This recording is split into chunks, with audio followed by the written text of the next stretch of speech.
Au nom du Père et du Fils et du Saint-Esprit. Amen. Le Seigneur soit avec vous et avec votre esprit. Nous célébrons aujourd'hui la solennité de l'ascension de notre Seigneur Jésus-Christ. Comme première lecture, nous lisons un extrait du livre des Actes des Apôtres, chapitre 1er, versets 1 à 11. Le psaume 46. Dieu se lève parmi les ovations, le Seigneur aux éclats du corps.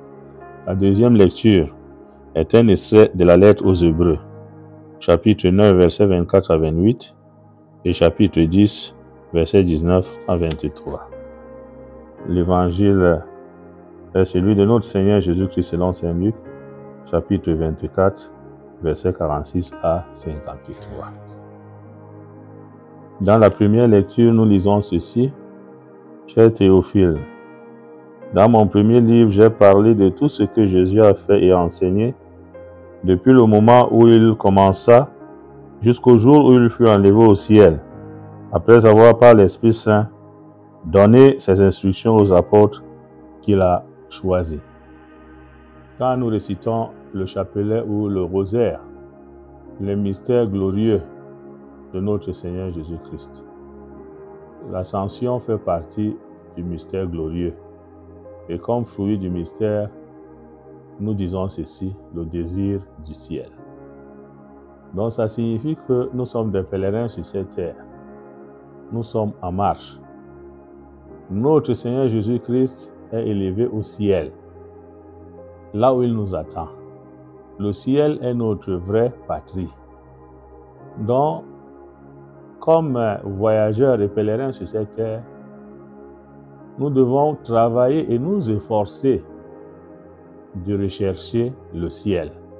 Parce que notre finalité, c'est d'être les citoyens du ciel. Et l'ascension de notre Seigneur Jésus-Christ signifie que la mort n'a pas le pouvoir sur nous. Parce que la mort n'a pas eu le pouvoir ni le dernier mot sur notre Seigneur Jésus-Christ. Donc sachons que après notre vie ici sur la terre, il y a une autre vie belle, merveilleuse au ciel. Ne doutons pas. Mettons-nous à la suite du Seigneur en demandant au Seigneur lui-même de nous accompagner pour que tout ce que nous allons faire ici sur la terre nous ouvre les portes de son royaume. Et comme le Christ lui-même est entré dans un sanctuaire fait de main d'homme, figure du sanctuaire véritable, il est entré dans le ciel même, afin de se tenir maintenant pour nous devant la face de Dieu, comme le souligne la lettre aux Hébreux. Nous sommes faits pour la vie, nous ne sommes pas faits pour la mort. Demandons cette grâce d'avoir permanemment le désir d'aller à la rencontre de notre Seigneur au ciel, là où il nous attend. C'est là notre vraie demeure. Que le Seigneur vous bénisse.